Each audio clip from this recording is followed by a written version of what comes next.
You're listening to Speak English with Chat. On Chat English. Welcome back to Chat English, where we help you speak the way people actually talk. Today, we are going to build a survival kit for the most terrifying 5 seconds in any English conversation. You are in a Zoom meeting. You look away for 1 second, and suddenly you hear, "So, what is your take on this?" Your stomach drops. Pure panic. I actually sweat just thinking about that. Last month, my mind went completely blank in a meeting, and I just said yes to a question that was not even a yes or no question. By the end of this episode, you will have 3 natural time-buying frameworks you can use to save yourself and sound completely professional.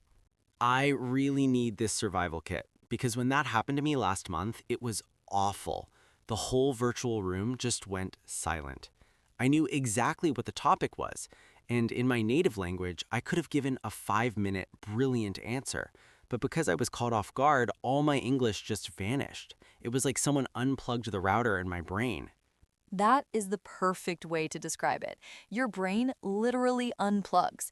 And I think we need to start by talking about why that happens, because so many people learning English blame themselves. They think, my vocabulary is not good enough, or I have bad memory, or I am just bad at speaking. But it's actually a physical reaction.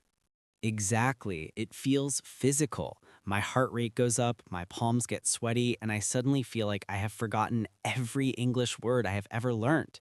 Even basic words disappear.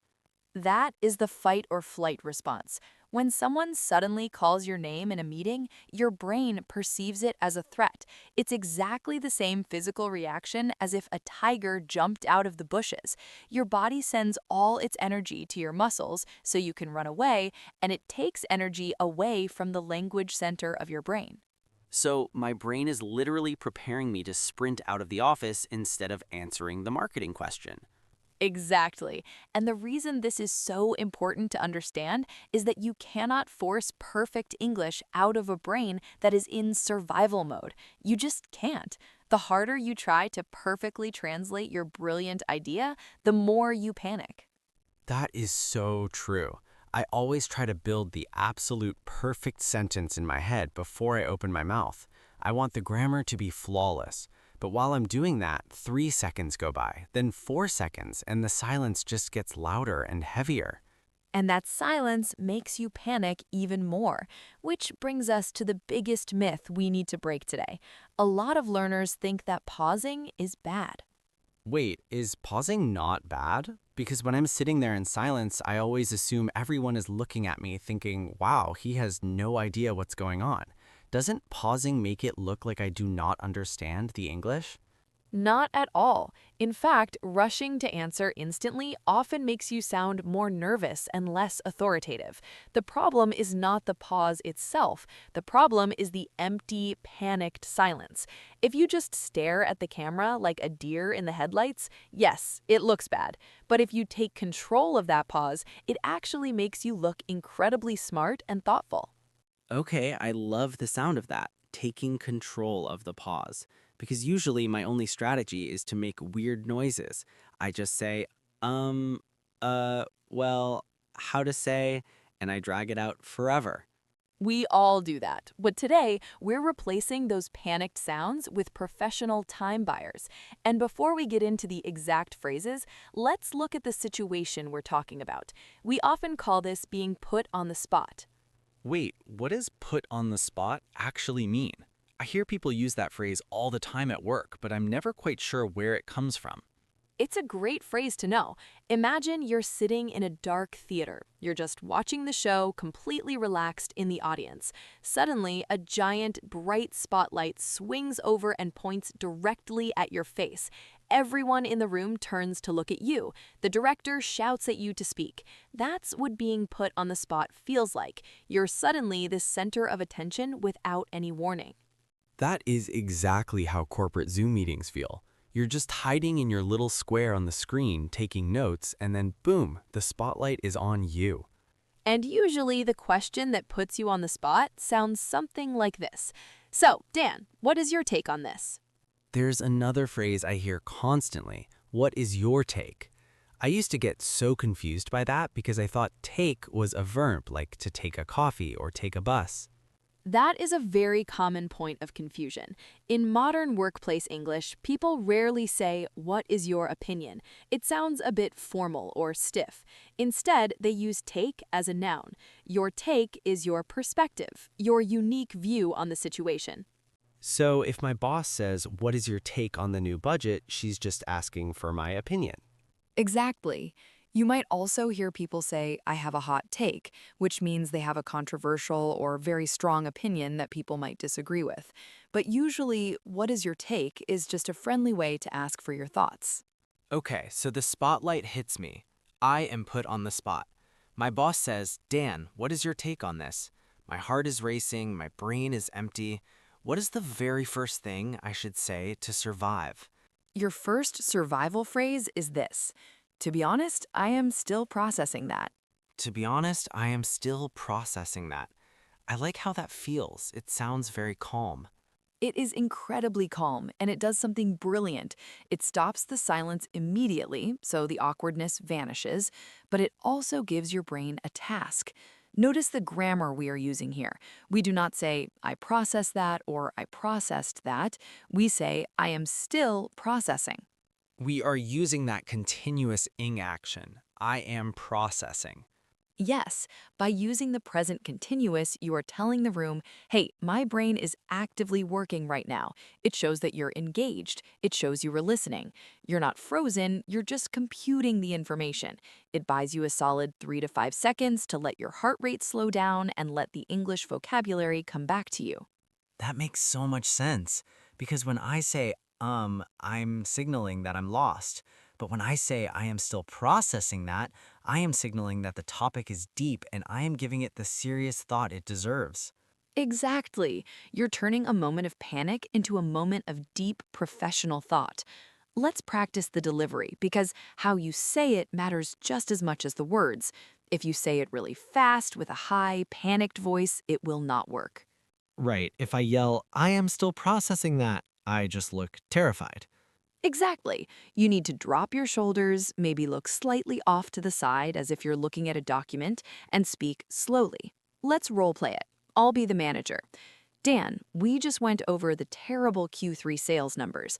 What is your take on this? To be honest, I'm still processing that. It is a lot of data to look at. Perfect. Do you see how natural that sounds? You completely controlled the room. I felt in control, and while I said that sentence, my brain actually had time to figure out what to say next. It's like a magic trick. It really is. Now, let's look at the second framework in your survival kit. This one is very visual. The phrase is, "Let me gather my thoughts on this." Let me gather my thoughts on this. I love the word gather here. It is a beautiful metaphor. Imagine someone just dumped 50 loose papers onto your desk and asked you to find one specific sentence. You wouldn't just stare at them. You would say, "Give me a second to gather these papers together and organize them." So my brain is the messy desk, and my English words are the scattered papers. Precisely. When you say, "Let me gather my thoughts," you're giving yourself permission to be disorganized for a few seconds. It's a very confident thing to say. It tells everyone that you have a lot of good ideas, but you just need a moment to put them in the right order. I actually heard our director of operations use this exact phrase last week. Someone asked him a really complicated technical question, and he just leaned back in his chair and said, "That's a great question. Let me gather my thoughts on this for a second." And the whole room just waited quietly. Nobody thought he was stupid. We actually thought he was brilliant for taking his time. That is a perfect real-world example. Native speakers use this constantly. Again, notice the continuous action happening in the background. You are actively gathering. And just like the first phrase, the delivery is everything. You cannot rush it. So I shouldn't say, "Let me gather my thoughts," quickly. I should take a breath first. Yes, take a breath, look thoughtful. If you're on video, you can even hold up a finger gently or look down at your notebook. "Let me gather my thoughts on this." It commands respect.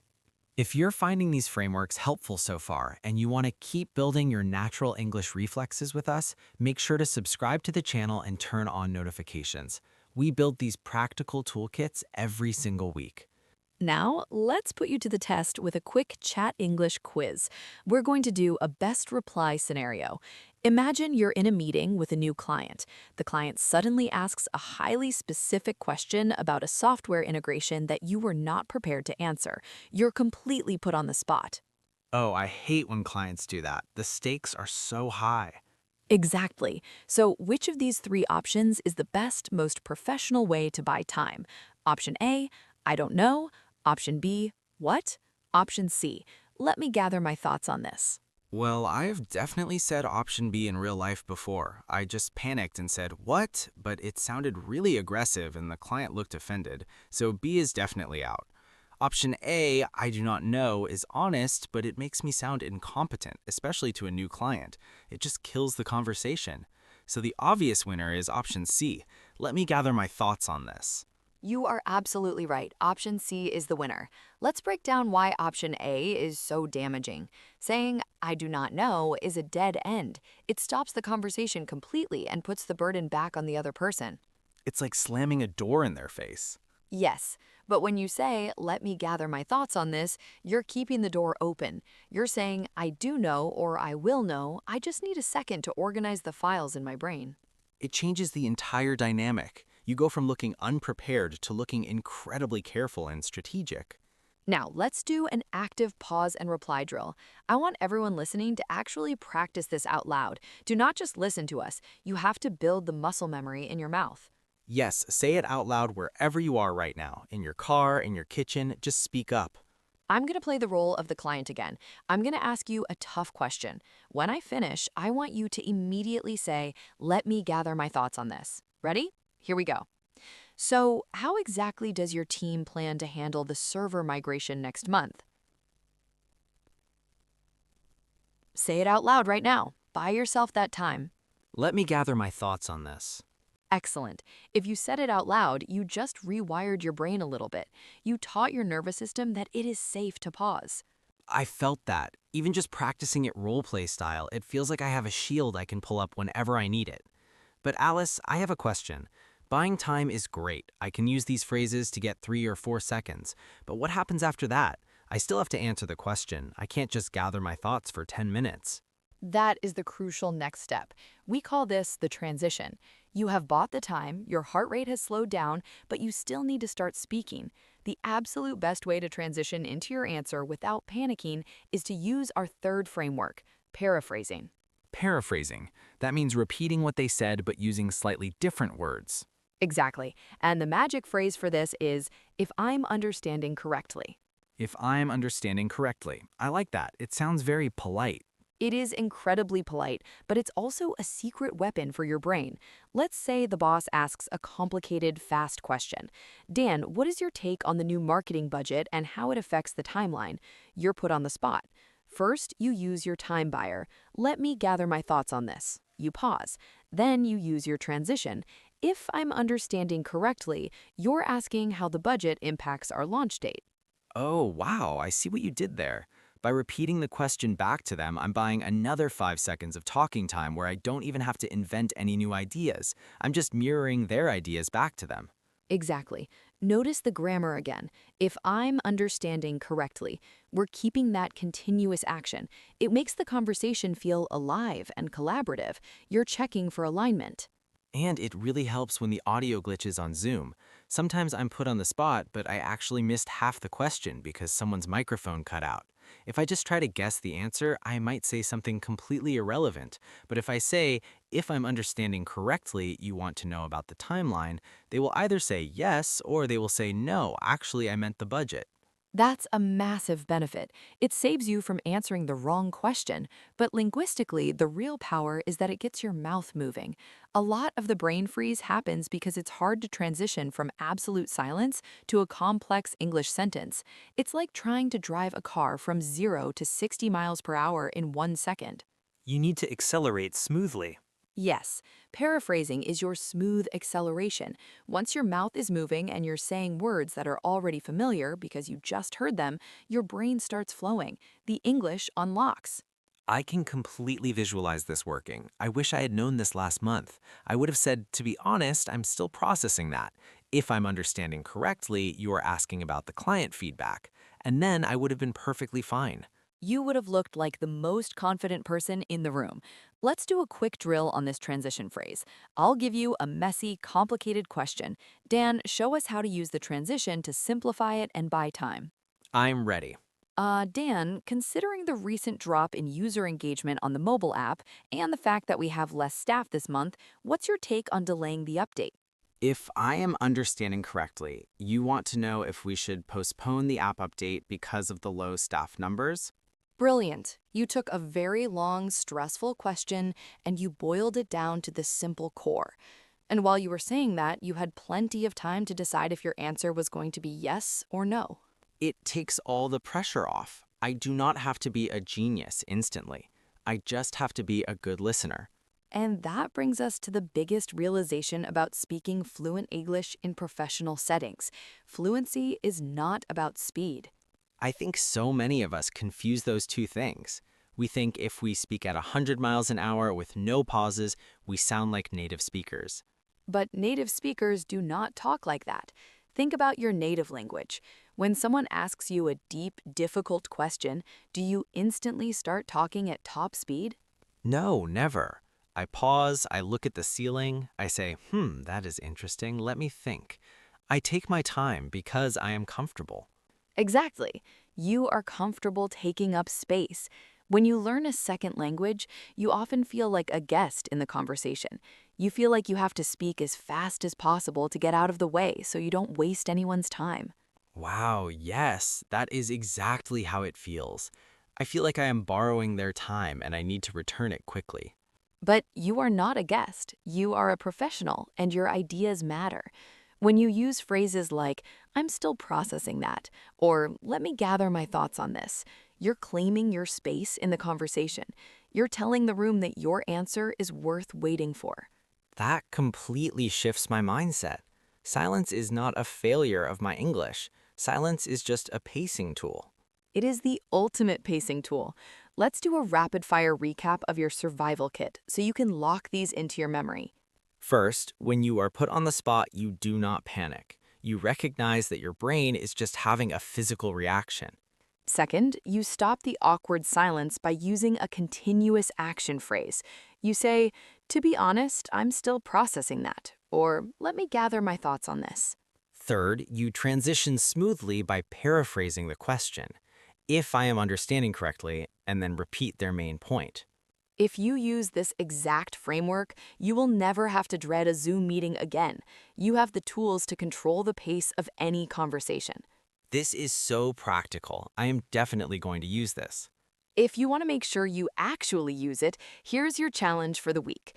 Please like this video if it helped you, and then grab a physical sticky note.